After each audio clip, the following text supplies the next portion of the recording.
Alors bonjour et bienvenue à cette huitième capsule sur le chapitre 8 justement. Et nous sommes rendus à parler des stéréoisomères géométriques.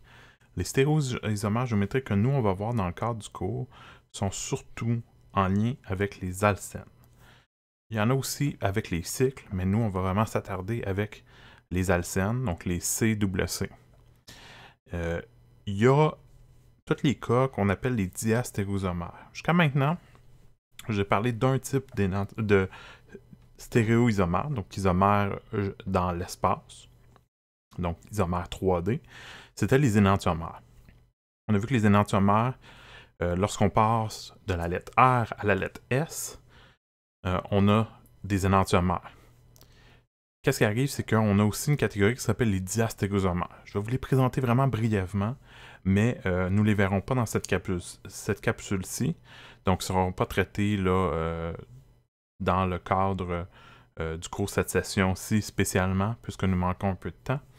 Donc, je vais juste vous les présenter brièvement, puis vous allez les voir plus spécifiquement dans le cours de biochimie, donc le deuxième cours de chimie pour votre technique alimentaire, donc technique diététique. Je vais quand même vous les introduire très très brièvement dans quelques instants, mais nous, ce qu'on va s'intéresser, c'est vraiment les alcènes. Donc, les alcènes, lorsqu'on passe d'un stéréoisomère d'une double liaison carbone-carbone à une autre, on va parler de stéréoisomère géométrique. On va avoir des appellations tantôt cis, trans ou EZ. Donc, ce sont des lettres différentes de celles de R et S qu'on avait tantôt pour les énantiomères dans les capsules précédentes. Ce qu'il faut, c'est qu'il y ait deux substituants sur chaque carbone impliqué dans la double liaison. Donc, qu'il soit les deux substituants sur chaque carbone à double différents. Je vais aller vous les présenter. Avant ça, je vais parler très très brièvement des diastéréoisomères. Les diastéréoisomères sont possibles, donc ils complètent un petit peu les énantiomères lorsqu'on a plus que deux carbones qui sont asymétriques. Donc pour les carbones, les molécules qui ont deux carbones asymétriques ou plus, ben là il y a plus de possibilités de RS.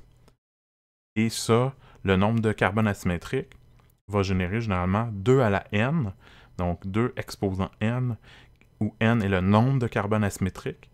Donc ça vous donne le nombre de stéréoisomères. Donc par exemple, si vous avez 8 carbones asymétriques sur une molécule, vous aurez 2 à la 8, ça veut dire 256 possibilités de lettres R et S pour chaque carbone asymétrique, mais vous en avez 8, vous avez 8 fois la lettre R ou S choisie, donc ça fait 256 possibilités. Mais vous allez voir que généralement, la nature va choisir une de ces 256 possibilités comme étant la molécule de choix qui est biologiquement active. Mais lorsqu'on va regarder, nous, des molécules un petit peu plus petites, qui présentent seulement, par exemple, 2 carbones asymétriques, il va y avoir 4 possibilités, dont des énantiomères et des diastéréoisomères. Les diastéréoisomères, qu'est-ce que c'est? Parce que les énantiomères, j'en ai parlé, ce sont les images miroirs, les énantiomères. Les diastéréoisomères sont des isomères qu'on appelle géométriques, mais ils ne sont pas des images miroirs l'un de l'autre. Donc, contrairement aux énantiomères, leurs propriétés physiques et chimiques peuvent être assez différentes et ça facilite leur séparation de beaucoup, tandis que les énantiomères sont beaucoup plus difficiles à séparer. Maintenant, je vais vous parler comment on peut savoir si on est avec des énantiomères ou des diastéréoisomères en regardant par exemple les lettres R ou S. Lorsque vous avez un carbone asymétrique, vous avez deux possibilités de lettres, soit R ou soit S. Donc ça fait deux possibilités.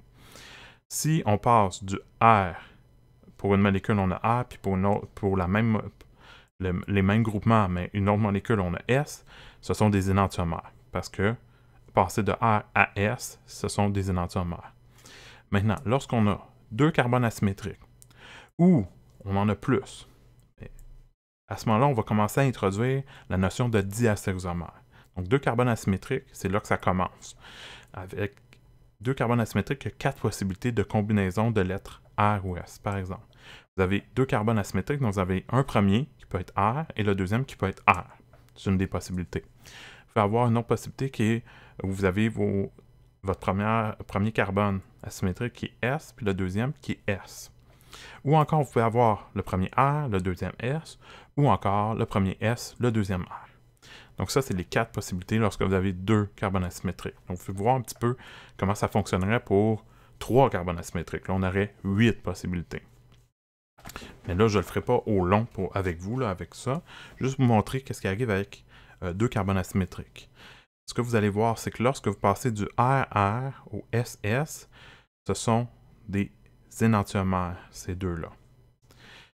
Même chose lorsqu'on passe du RS au SR, ce sont des énantiomères.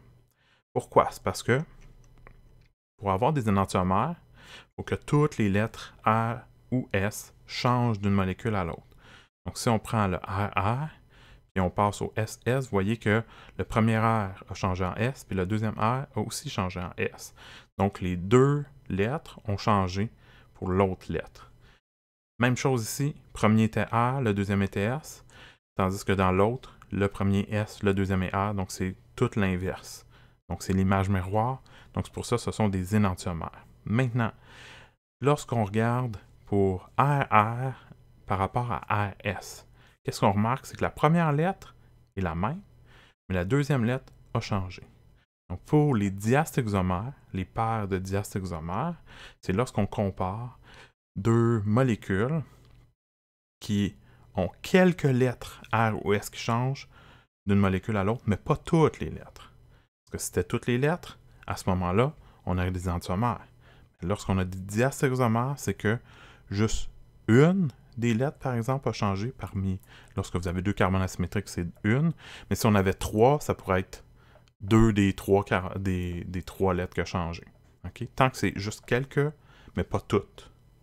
Donc, par exemple, passer de R à S, juste une des deux a changé, mais pas l'autre.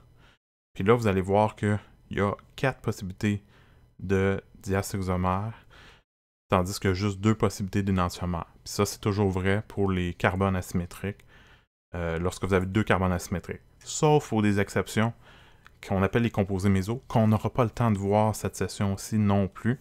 Donc vous allez peut-être les avoir un petit peu plus dans le deuxième cours de chimie. Donc ça, c'était mon à côté sur les diastexomères. Donc je vais revenir à la présentation parce que cette capsule va beaucoup plus être discutée sur les stégoisomères géométriques, sur les doubles liaisons. Vous avez probablement déjà entendu parler des gras trans, par exemple. Les gras trans qui ne sont pas nécessairement bons pour la santé. Bien, c'est parce que dans le gras en question, il y a une double liaison, puis la double liaison, elle est de type trans. Qu'est-ce que ça veut dire cis ou trans? Ce sont les deux appellations qui sont souvent utilisées pour les doubles liaisons. Ce n'est pas les meilleures appellations. On va voir tantôt qu'il existe une autre appellation qui utilise les lettres E et Z, qui sont beaucoup plus générales, qui sont meilleures que cis ou trans. Mais cis ou trans, c'est souvent utilisé pour les doubles liaisons qui sont utilisées en biologie, par exemple. Parce que vous allez voir que dans la nature, on va souvent avoir des doubles liaisons cis et très très peu de doubles liaisons trans. Mais, par exemple, pour les gras, les acides gras, vous allez voir que c'est vraiment cis. Mais on va voir que l'appellation cis ou trans ne fonctionne pas pour toutes les molécules organiques. Donc, on a une autre appellation qui est beaucoup plus générale. Donc, cis ou trans, ça fonctionne bien, mais pas pour toutes les molécules. Je vous montre un petit peu comment fonctionne cis ou trans. Donc, lorsqu'on a une double liaison, ce que vous devez faire, c'est regarder chaque carbone de la double liaison séparément. Donc, je regarde par exemple celui-ci, celui qui est à gauche pour vous. Ça ne veut pas dire que les doubles liaisons vont toujours être droite à gauche, là, ça pourrait être haut en bas, etc. Mais là, on va fonctionner comme ça. Donc, on prend un carbone à la double. On ne regarde pas l'autre, on ne regarde pas l'autre côté. Donc, on regarde qu'est-ce qui est lié directement à ce carbone-là. On voit qu'il y a un chlore et il y a un hydrogène. Donc, dans l'appellation cis ou trans, ce qui est important, ce sont les hydrogènes. Donc, vous voyez, il y a un hydrogène ici qui est lié à ce carbone-là de la double. Donc, les hydrogènes qui sont liés directement à la double liaison, au carbone de la double liaison, sont importants. Je vais regarder pour l'autre carbone de la double, celui qui est à droite maintenant, il est lié à un chlore, lui aussi, et à un hydrogène. Et encore une fois, c'est l'hydrogène qui est important. Maintenant, qu'est-ce que je regarde? C'est que je vais regarder la double liaison. Si je la coupe en deux, comme ça, en suivant la double liaison, avec des pointillés comme ça ici. Qu'est-ce que je peux voir par rapport à mes hydrogènes? Mes deux hydrogènes, un qui est là et un qui est là, sont du même côté de la double liaison lorsque je passe dessus la double liaison comme ça. Quand ils sont du même côté, ça veut dire que c'est 6. 6, ça vient du latin pour sur le côté, donc le même côté. Tandis que trans vient du latin aussi, veut dire opposé, donc sur des côtés opposés. Donc ici, on va regarder, c'est encore les hydrogènes. Toujours, lorsque vous regardez 6 ou trans, l'appellation est pour les hydrogènes. Donc vous allez voir un hydrogène d'un des carbones et l'autre hydrogène de l'autre carbone. Il faut qu'ils soient sur des carbones différents de la double. S'ils sont tous les deux sur le même carbone, ça ne fonctionne pas. C'est ni 6 ni trans. Okay, ça détruit complètement la possibilité d'avoir une notation 6 ou trans pour les alcènes. Il faut avoir deux groupements différents sur chaque carbone de la double liaison. Remarquez, il y a un chlore et un hydrogène. Ils sont différents, donc ça va faire en sorte qu'on va pouvoir avoir soit 6 ou trans. Puis il faut que ça soit la même chose sur l'autre carbone, il faut avoir des groupements qui sont différents entre eux. Ils peuvent être pareils à ceux de l'autre côté, ça c'est pas grave, mais il faut qu'ils soient différents entre eux lorsqu'ils sont liés au même carbone de la double liaison.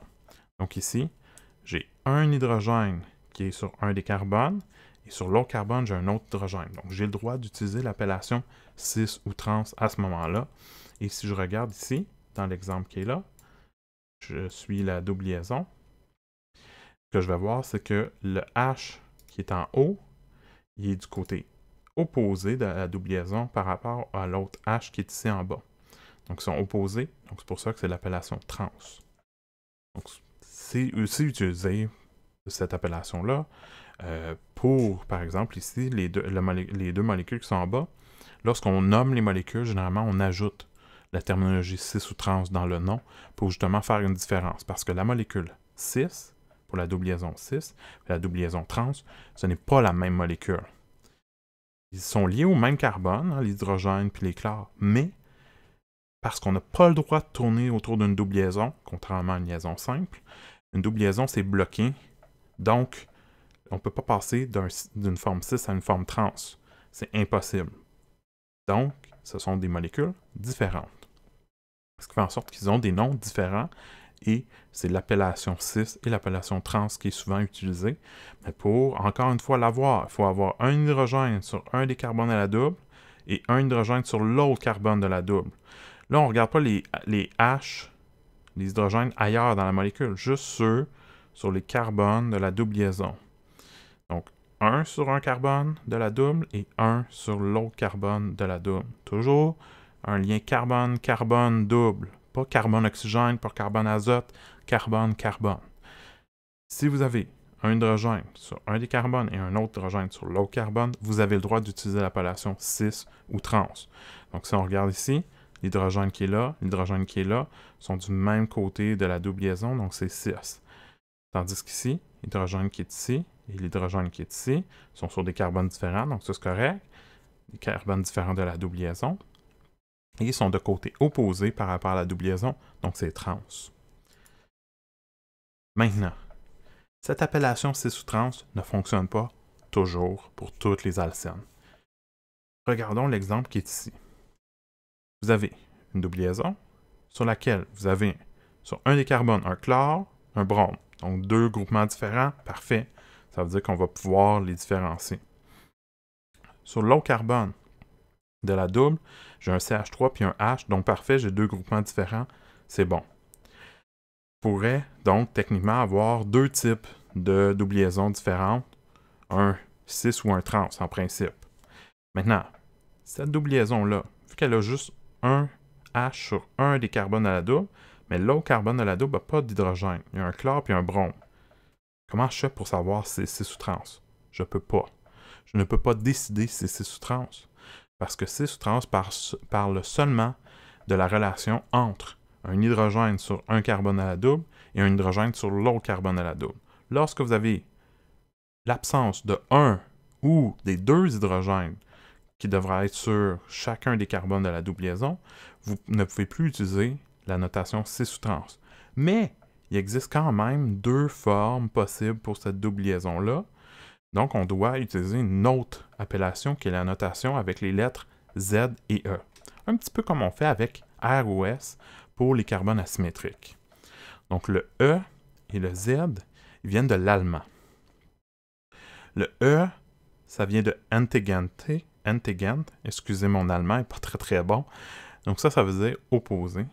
Tandis que Z vient de zusammen, qui veut dire ensemble. Donc, vu que mon allemand est vraiment mauvais, un des trucs que je vous donne, c'est que le Z, quand on dit zusammen, Same-side, ça fait comme same side en anglais. Okay? Same side en anglais veut dire du même côté. C'est une façon mémotechnique que je vous donne, que moi j'avais appris lorsque j'avais commencé en chimie organique pour la lettre E ou Z. Pourquoi Z? C'est lorsque c'est du même côté. Donc, fiez-vous pas à comment la lettre l'air, parce que sinon vous allez vous tromper, mais bien à same side, donc Z, bien veut dire same side. C'est pas exactement la bonne façon de le prononcer en allemand, mais ça veut dire du même côté, ensemble. OK? Donc, same side. En anglais, même côté. Tandis que E, c'est côté opposé. Mais côté opposé de quoi? Bien là, je vais vous faire revenir sur ce qu'on a vu lorsqu'on a parlé des lettres R ou S. Si vous vous rappelez un petit peu, on a vu les priorités lorsqu'on a parlé des lettres R ou S. Plus spécifiquement, on a parlé que lorsqu'on veut comparer des groupements, on regarde l'atome qui est directement voisin, puis on peut regarder lequel des deux a le plus haut numéro atomique ou masse atomique, puis on va avoir la priorité la plus élevée sur celui qui a le plus haut numéro atomique ou plus haute masse atomique. Mais on va faire la même chose ici, sauf que on va regarder les deux groupements pour un carbone de la double, puis on va regarder pour l'autre carbone de la double. On va donner les priorités 1, 2 pour les groupements de un des deux carbones, puis on va donner aussi 1, 2 pour les deux groupements de l'autre carbone. Qu'est-ce qu'on va faire? C'est qu'on va regarder quelle est la relation entre les deux priorités 1 pour chaque carbone de la double liaison. Est-ce qu'ils sont du même côté ou de côté opposé de la double liaison? Donc, je vous explique en faisant un exercice avec vous, puis on va faire d'autres exercices par la suite. Vous allez voir qu'une fois que vous avez fait un petit peu plus d'exercices, vous allez trouver ça plus facile que R ou S. Okay? Donc, E, Z, qui englobe toutes les doubles liaisons, beaucoup plus que C sous trans, parce que C sous trans, c'est plus limité. E ou Z peut être utilisé n'importe quand. Mais C sous trans, c'est limité parce que vous devez avoir un hydrogène sur chaque carbone de la double liaison. Maintenant, si on regarde ici, l'exemple qu'on avait tantôt, chlore, brome sur un carbone, okay, donc le carbone qu'on a numéroté 1. Puis sur l'autre carbone, le carbone qu'on a numéroté 2, il y a un CH3 puis un H. Donc on veut savoir entre les deux groupements du carbone 1, donc le chlore et le brome, lequel est plus prioritaire. Donc le chlore, on vous dit numéro atomique 17. Brome, numéro atomique 35. Donc 35, c'est plus élevé que 17, donc la priorité au brome. Donc lui, il aurait la priorité. Priorité qu'on pourrait dire 1. Tandis que le chlore, la priorité 2 est moins prioritaire. Donc pour les carbones à la double liaison, on va juste regarder la priorité 1. Celui qui est le 2, vous n'êtes pas obligé de l'écrire. Donc ici, je pourrais encercler le brome pour dire, ben ça c'est ma priorité de ce côté-là. Pour l'autre carbone à la double liaison, vous avez un carbone, hein, le CH3, il est lié directement par le carbone, comparé à un hydrogène. Un hydrogène, numéro atomique 1, pour le carbone du CH3, c'est un 6 pour le numéro atomique. Donc, priorité pour ce qu'on appelle le méthyle, qui est le CH3, donc le carbone qui est ici. Donc, lui, il est plus prioritaire. Donc, ce que vous allez avoir, c'est vous allez avoir le brome et le CH3 qui sont, par exemple ici, de côté opposé par rapport à la double liaison. Donc, vous avez le brome et le CH3 qui sont côté opposé. Vous pouvez avoir l'autre possibilité, soit du même côté. Donc ici, vous pouvez voir, on a inversé le côté du carbone 1, on a mis le chlore en bas et le brome en haut. Donc on a inversé les positions. Mais on n'a pas touché au carbone 2, c'est important. Quand vous faites une inversion de un des deux carbones de la double liaison, donc switcher ces deux groupements de place, vous allez avoir l'autre lettre. Donc si initialement on avait le brome et le CH3 qui étaient opposés, maintenant dans l'exemple qui est là, vu qu'on a fait une inversion, le brome et le CH3 sont du même côté. Vous pouvez voir ici, là, si je fais des pointillés, ils sont du même côté de la double liaison. Donc, puisqu'ils sont du même côté, ces deux priorités-là, ça fait en sorte que c'est Z. Z, Z, même côté. Tandis que, originalement, le brome et le CH3, oups, excusez, ça a fait une petite ligne, étaient de côté opposé par rapport à la double liaison. Donc ça, originalement, c'était E. On vous le redessine ici d'une façon un petit peu différente en bas. C'est toujours, si vous regardez, brome, chlore, H, CH3. Donc de ce côté-ci, c'est le brome qui est plus prioritaire, comme tantôt. Ça n'a pas changé. Puis H par rapport à CH3, carbone plus prioritaire. Donc brome par rapport à CH3. Vous pouvez voir, ce sont de côtés opposés. Donc c'est pour ça que c'est la lettre E.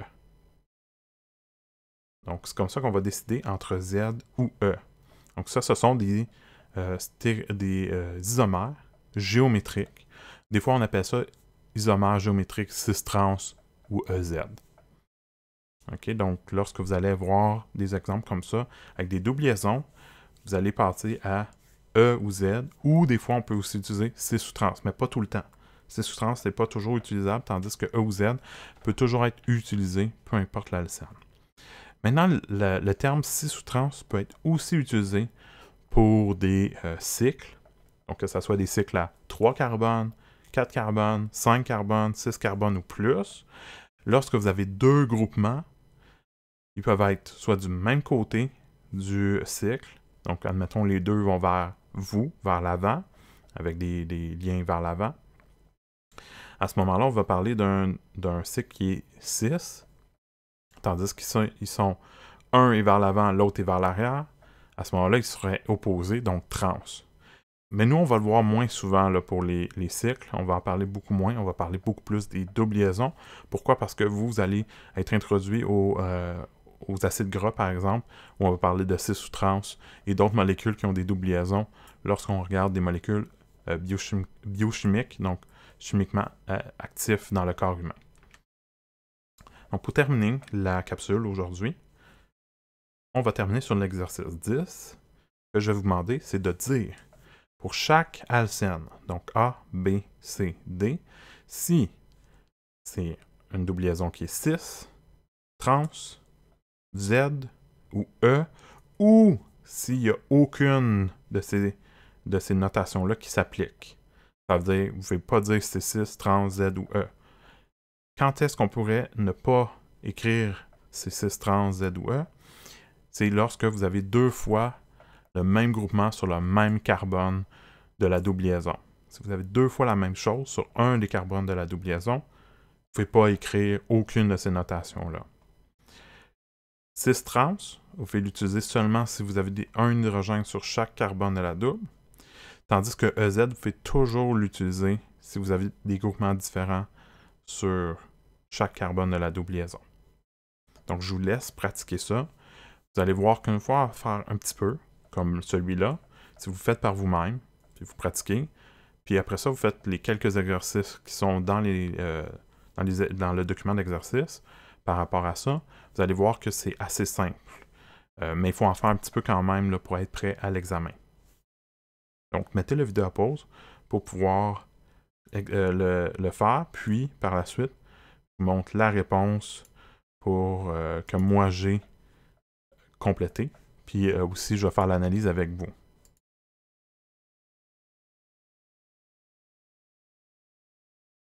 Alors, on va commencer par l'analyse avec le A.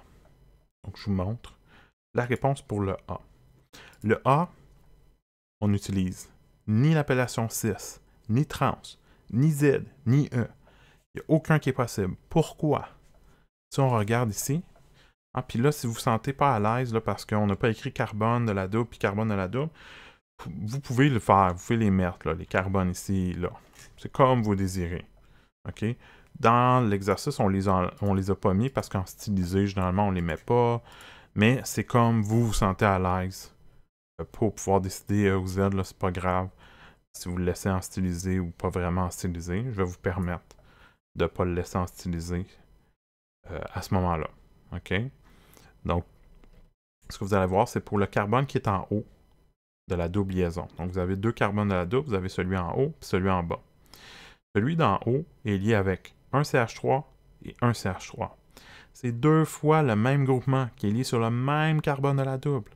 Donc, puisque vous avez le même groupement sur le même carbone de la double liaison, il n'y a donc pas de cis ou de trans. Ni de E ou de Z. Okay? Il n'y a rien qui peut s'appliquer. Parce que on ne peut pas décider c'est quoi qui est plus prioritaire entre CH3 et CH3, c'est égal.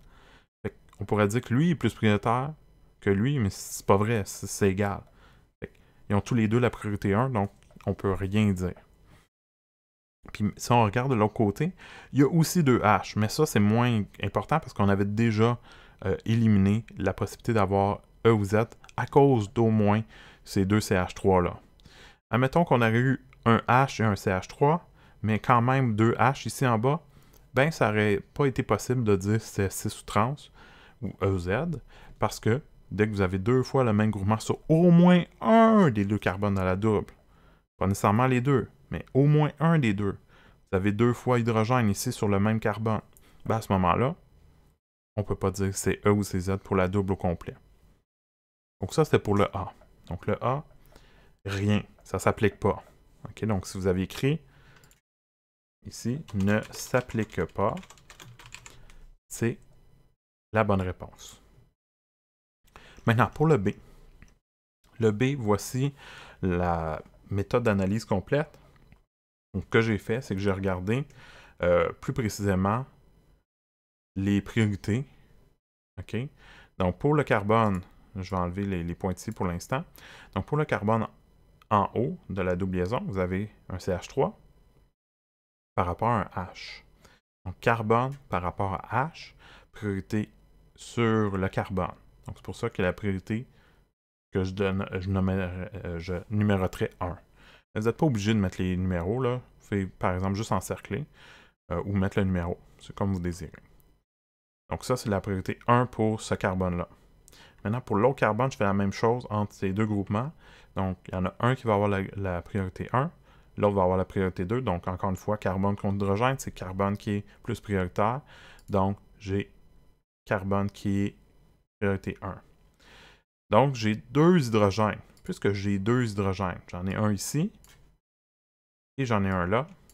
Donc, un sur un des carbones de la double et l'autre sur l'autre carbone de la double liaison. Donc, je peux utiliser cis ou trans à cause de la présence des deux hydrogènes. Donc, qu'est-ce que je peux faire? Je peux venir mettre mes pointillés ici pour voir que la double liaison, lorsque je la sépare, ben, les deux hydrogènes sont du même côté. Ils sont du même côté, l'appellation cis peut être utilisée. Ça, c'est parce qu'on avait deux hydrogènes sur la double, un sur un carbone et l'autre sur l'autre carbone de la double liaison. Mais par contre, vous pouvez toujours utiliser l'appellation E ou Z. Donc, lorsque vous avez une double liaison qui est 6, vous auriez pu écrire Z. Puis, ça aurait été bon aussi. Pourquoi? Parce que priorité 1, ce CH3-là, et priorité 1, ce CH3-là, hein, ils sont chacun sur un carbone à la double. Ils sont du même côté de la double liaison lorsque je passe au travers de la double en la coupant en deux comme ça, en la suivant, ok, au travers. Donc, vous voyez qu'ils sont du même côté. Donc, Z, Z, même côté. Donc, ça, c'est pour le B.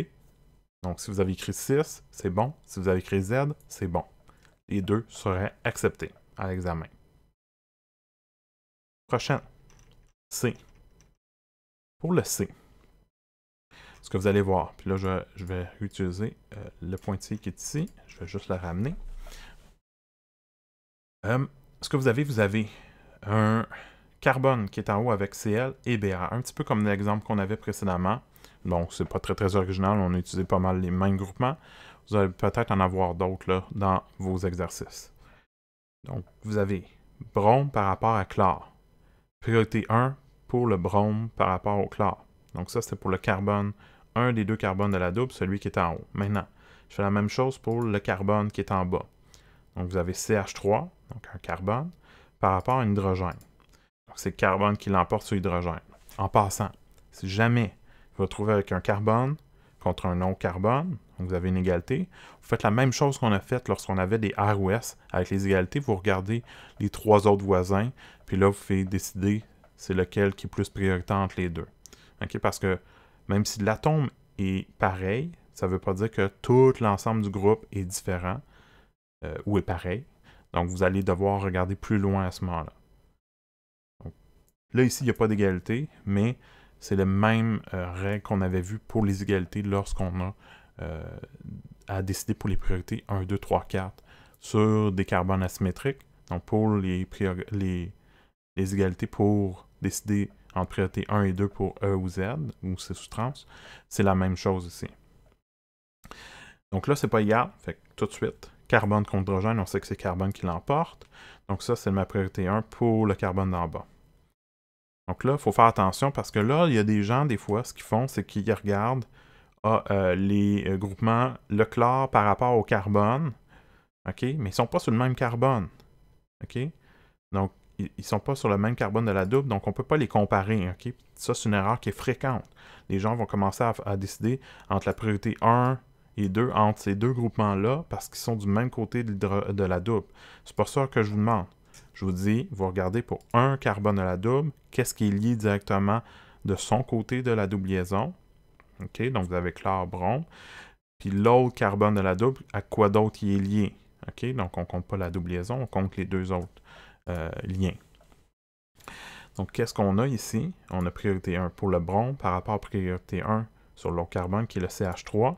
Et si on met le pointillé, on voit que le brome et le CH3 sont de côté opposé. Ici, les priorités 1 sont de côté opposé de la double liaison, donc on a l'appellation qui est E. Mais vous n'avez pas le droit d'écrire trans. Pourquoi trans ne s'applique pas? Parce que pour avoir trans, il faut avoir un hydrogène sur un des carbones de la double, et il faut avoir un hydrogène sur l'autre carbone de la double, mais ici on a un chlore et un brome, donc il n'y a pas d'autre hydrogène, donc pas d'appellation cis ou trans possible. Donc c'est seulement E qui serait bon ici. E veut dire lorsque les priorités 1 sont opposées par rapport à la double liaison. Donc lorsque je passe par-dessus la double, ici, ils sont de côté opposé. Finalement, pour le D, vous avez, pour le carbone qui est ici, en haut, H par rapport à Cl. Donc ça, c'est les deux groupements qui sont liés directement à ce carbone-là. Donc je les compare pour savoir lequel des deux a la priorité. 1, la priorité va au chlore. Ensuite, pour l'autre carbone de la double, j'ai encore H par rapport à Cl. C'est le même groupement, mais vu qu'ils sont sur des carbones différents de la double, c'est correct. Si les deux chlores étaient sur le même carbone, ça ne marcherait pas. Mais puisqu'ils sont sur des carbones différents de la double liaison, ça fonctionne, on a des appellations possibles. Donc ici, chlore par rapport à hydrogène, même chose que tantôt, chlore plus prioritaire que l'hydrogène, donc priorité 1. Ici, puisque vous avez un hydrogène sur un carbone de la double et un hydrogène sur l'autre carbone de la double, vous avez le droit d'utiliser des appellations cis ou trans. Mais vous avez le droit aussi d'utiliser E ou Z, puisque vous avez deux priorités 1. Et là, qu'est-ce qu'on remarque? C'est que les H sont de côté opposé. Même chose pour les priorités 1. Ça va de soi, ça va ensemble. Donc ici, trans, parce que les H sont de côté opposé.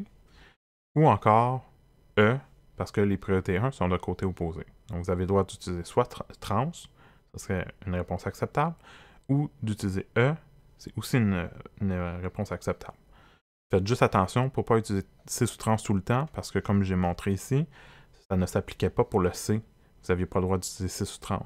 Par contre, E ou Z s'applique partout, même où est-ce que C sous trans ne s'applique pas, sauf dans les cas comme on a vu dans le A, où là, il n'y a rien qui s'applique. Donc ça complète cette capsule du chapitre 8, et probablement que ça complète votre session pour la session d'automne 2020. Donc, on va s'arrêter ici, à l'exercice 10. Donc, on ne continuera pas dans la matière. Ça veut dire qu'il n'y aura pas de questions par rapport aux projections de Fisher et le reste. Tout ça, vous verrez dans votre prochain cours de chimie. Donc, le deuxième cours de chimie sur la biochimie alimentaire. Donc, je vous souhaite d'avoir une bonne fin de session. Bonne chance pour votre étude. Si vous avez des questions, n'hésitez pas à communiquer avec moi pour qu'on en discute. Puis, sinon, bien, je vous dis à la prochaine. Au revoir.